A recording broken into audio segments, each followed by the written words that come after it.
Good morning, everybody, and I must thank you all for being here, especially the faculty who have taken the pains to join in the course and making it very successful. The message for this talk would be anterior segment topography is not the domain of the posterior segment surgeon alone. Believe you me, when we go through this presentation, I'd like to keep it as clinical as possible. The instrument that I'm using is the OptoView from the RTView cam from OptoView. This is just the posterior segment. Can I have the laser pointer, please? This is the same instrument that the posterior segment surgeon uses, except that you just need to attach these two high mag and wide field adapters onto this OCT and you can get brilliant images. Now this particular lady, a female 32 years old, you have the clinical slide over here and you have the SLO image over here with the scanning laser ophthalmoscopic image. Recurrent episodes of foreign body sensation, watering, at least 3 to 4 episodes every year, and every time we find that the patient has an epithelial defect.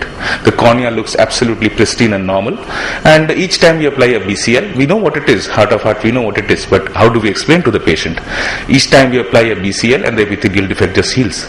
But it again recurs after a few months, especially when the times when the dry eye symptoms actually get worse. We did an anterior segment OCT and what we find is an epithelial basement membrane pathology. You see the color and the black and white photos of the same patient. Now what this gives us, how does it help me more? It establishes a diagnosis, right? It's a basement membrane disorder. The patient is more satisfied and now convinced of the disorder. Every time she would ask me, why is it happening again? Are we doing something wrong? Is the treatment wrong? Now she knows that there is a fault there, anatomical fault over there, which is causing the epithelium to break down over this abnormal area. So we did an anterior stromal puncture for this patient. It was easier for us to explain why we are doing it, and then there had been no recurrences in the last 12 months. You can follow up your refractive patients. This is a patient after 2 years of LASIK. You can still find the interface scar over here, which is not evident on your slit lamp. A patient referred as fungal keratitis, eye looking quite not so congested at all, but being treated with topical and systemic antimicrobials aggressively for 3 months. Midstromal corneal lesion, no response with the treatment then. Just did an OCT and what we find is you can see interface epithelial cell tract and the interface epithelial cell nest here. Basically it's a case of post-LASIK interface epithelial ingrowth. Further on, adding to this knowledge, next time I had another patient who came with a midstromal lesion like this, and she was a 28-year-old female, recently married, complained of photophobia, visual distortion, and denied any history of ocular surgery. So what we going and learning back from our experience, this case that I just showed you, we did a corneal topography on her and we found that central flattening and peripheral steepening consistent with patients who had undergone myopic refractive surgery. Did a anterior segment OCT and you can very well see a epithelial cell nest here. You can see the LASIK interface laden with the epithelial cells trying to grow inside to the epithelial cell nest tract, and after going through and confronting her with the topography and the OCT images, she finally agreed that she had a LASIK done 6 years ago.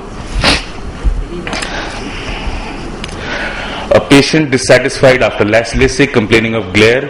He is an optometrist, by the way, and complained of very poor quality vision, and the terms he used when he came to me was that I am getting starbursts, although that's a wrong term to use for this particular condition.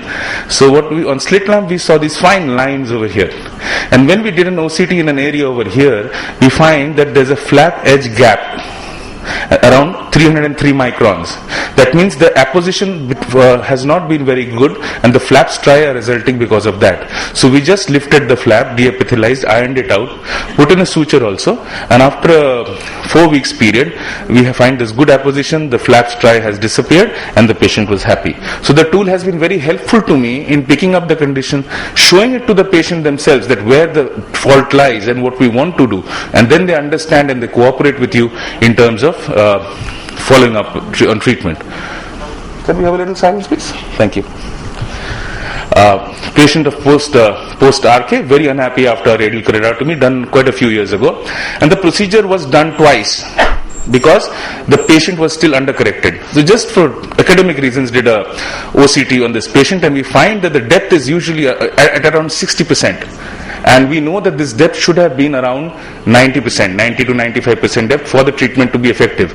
As many a times the surgeon might have attempted 2 more times, 3 more times, and at this depth the surgeon would never be able to correct the refractive error. Band-shaped keratopathy, you can do a OCT and you can find out the calcific deposits over there, and you can explain to the patient that we need to remove this particular deposit with either laser or with chelation so that the patient can start seeing better. A case of iris cyst, which was initially suspected as a melanoma at another center, which is a non-motile kind of a brownish patch over here. And when we did an OCT, we can clearly see that the iris surface and the posterior corneal surface, and there is a cyst here which we can measure the area and the size very well.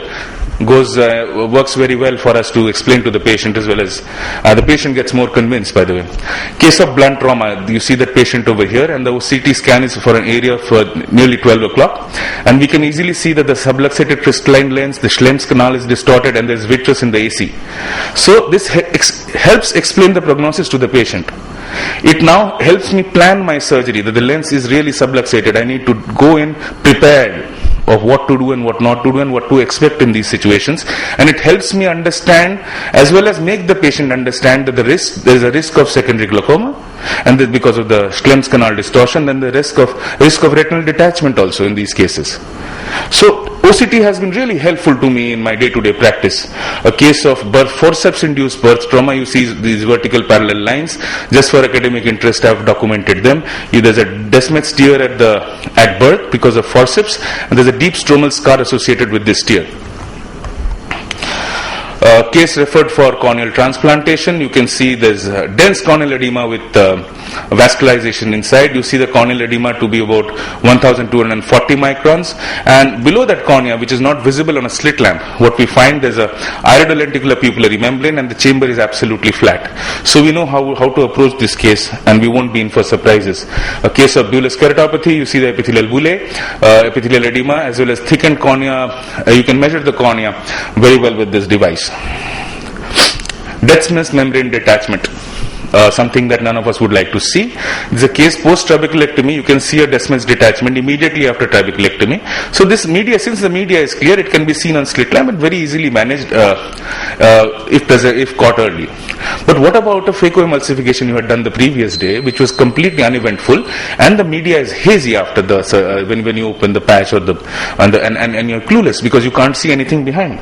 What do? We do an anterior segment OCT, and what do we find here is a Descemet's detachment like this. I have put in the black and white as well as the color images for you to see. Sometimes it is for the patient's satisfaction, these color images prove to be easier for us to explain. And you can pick up these Descemet's detachments early, and you can do a bubbling with air tamponade or expansile gases to put back the best Descemet's where it really belongs, and these patients do very well. So the message is that when you have these corneal edemas, don't wait in hope to see how and hope that it's going to heal up on its own. Just get an OCT done just to see what's going on behind the posterior surface.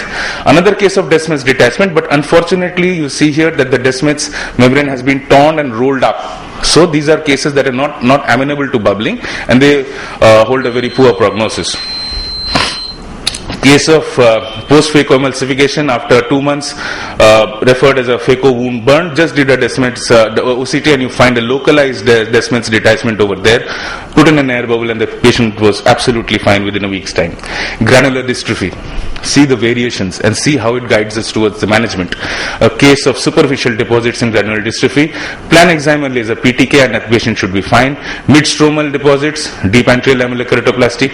But this is one of the cases, and this I must credit to Dr. Uma Sridhar, who's working in eye care in New Delhi. This patient was sent by her. She eventually did a PK after she was planning to do a DALK, but she did a PK after she saw most of these deposits impinging on the Descemet's membrane. Look here, it's actually distorting the Descemet's membrane. So DLK probably would not have worked.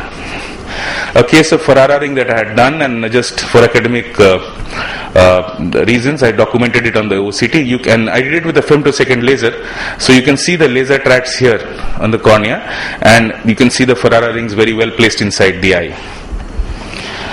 Patient referred for a regraft, wanted to know why it rejected and why secondary glaucoma also occurred in this patient. We see iris adhesion at the graft-host junction, which is one of the very important reasons for a graft to fail, and because of the shallowing and distortion of the angle, the patient developed secondary glaucoma, the most plausible explanations. So we know what we are going in for. This is how a BCL and this is how an RGP lens would look like on a anterior segment OCT examination. Healing of ulcer. This was a sterile ulcer, that neurotropic ulcer, not healing despite medical management. The case was referred. So we just did an OCT before we tried to manage the patient. We just scraped off the surrounding epithelium, cleaned the edges and the base, and put in a bandage contact lens along with the non-preserved tears. And you can see I actually documented this ulcer healing. From corneal thickness of 144 microns, it went on to 403 microns in 4 weeks, just 4 weeks. And you can see the size of the ulcer. I measured 603 microns, 170 microns, going down to absolute healing. So you can follow up these patients and you can see the BCL in each of these cases. Now you can follow up the patient's healing pattern. You are more convinced, the patient is more convinced, and you can actually track what's going on. It's just not left to your things that are unseen. Let's hope for the best. Just a case of ulcer, deciding whether to put a glue or not. So this particular area under OCT, we saw that anterior stromal surface, the surface, whatever left out, thinned out area, the surface is absolutely necrotic. So you see this black line over here, curving line, that is the Descemet's membrane, and you can see exudates behind the Descemet's membrane. And if you look at this particular point, it's extremely thin. It would be around 30 to 50 microns. So there is an imminent perforation or impending perforation that this patient might have. So this was a case that I actually glued up based on the OCT findings. Case of disciform keratitis, you can see the pathognomonic sign, which is endothelial inflammatory precipitates. Case of Fuchs dystrophy, classically described in literature, a doubling of the Descemet's membrane on histopathology, and you can see the same effect on the anterior segment OCT. Thank you so much.